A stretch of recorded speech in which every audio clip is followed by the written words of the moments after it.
नमस्कार बंधुरा माधुरीज किचेने आपनादेर सकलके स्वागत जानाई।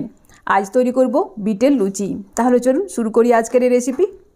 बीटेर लुचि तैरी करार जन्य आमि एखाने निয়েছি একটা मिडियाम साइजेर बीट।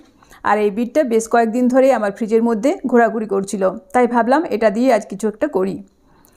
তারপর বিটের খোসা ভালোভাবে ছাড়িয়ে ছোট ছোট টুকরো করে কেটে ধুয়ে নিয়েছি।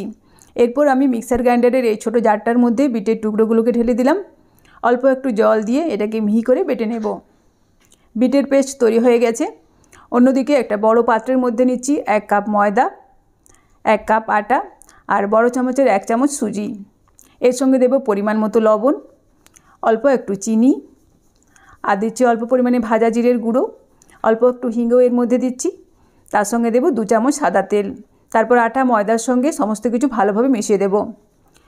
লুচি পরোটা খাওয়ার ফলে অনেকেরই কিন্তু গ্যাস অম্বল হওয়ার ভয় থাকে, সেজন্য আমি এর মধ্যে দিচ্ছি 1/2 চা চামচ পরিমাণে জোয়ান। এবার বিটের পেস্টটা এর মধ্যে ঢেলে দেব। তারপর আটা ময়দার সঙ্গে ভালোভাবে মিশিয়ে দেব।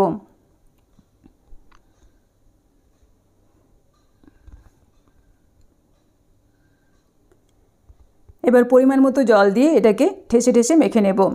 আমি মিক্সার গ্রাইন্ডারের জারের মধ্যে অল্প একটু জল নিয়ে মেখে নিচ্ছি। এই দেখুন আটা ময়দার ডো আমার তৈরি হয়ে গেছে। এবার একটা ঢাকনা চাপা দিয়ে 30 মিনিট রেস্টে রেখে দেব। 30 মিনিট পর ঢাকা খুলে আমি এটাকে আরও একবার ঠেসে ঠেসে মেখে নেব। তারপর এর থেকে ছোট ছোট করে লেচি কেটে নেব।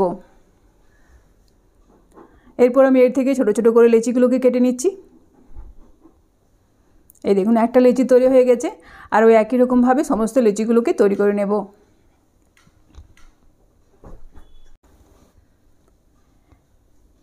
এবার এখান থেকে একটা লেচি আমি চাকি বেলনের সাহায্যে লুচির আকারে বেলে নিচ্ছি।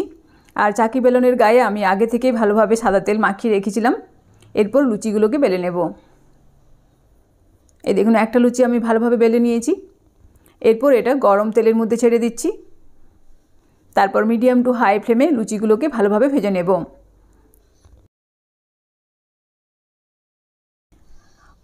অনেক সময় কি হয়, বাচ্চারা কিন্তু সবজি খেতে চায় না। এভাবে যদি বিটের লুচি বানিয়ে দেওয়া হয় তাহলে বাচ্চারা কিন্তু খুব মজা করে খেয়ে নেবে।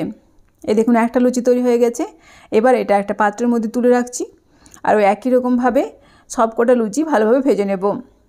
আর এই দেখুন প্রত্যেকটা লুচি কিন্তু খুব সুন্দরভাবে বলের মতো ফুলে উঠেছে। লুচিগুলো ওপরে যদি এরকম তেল ছিটিয়ে দেওয়া হয় তাহলে কিন্তু লুচিগুলো খুব সুন্দরভাবে ফুলে উঠবে।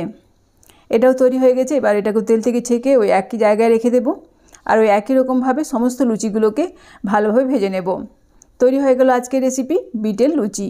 ভিডিওটি ভালো লাগলে অবশ্যই লাইক, শেয়ার এবং কমেন্ট করে জানাবেন। ভালো থাকবেন, সুস্থ থাকবেন। ধন্যবাদ।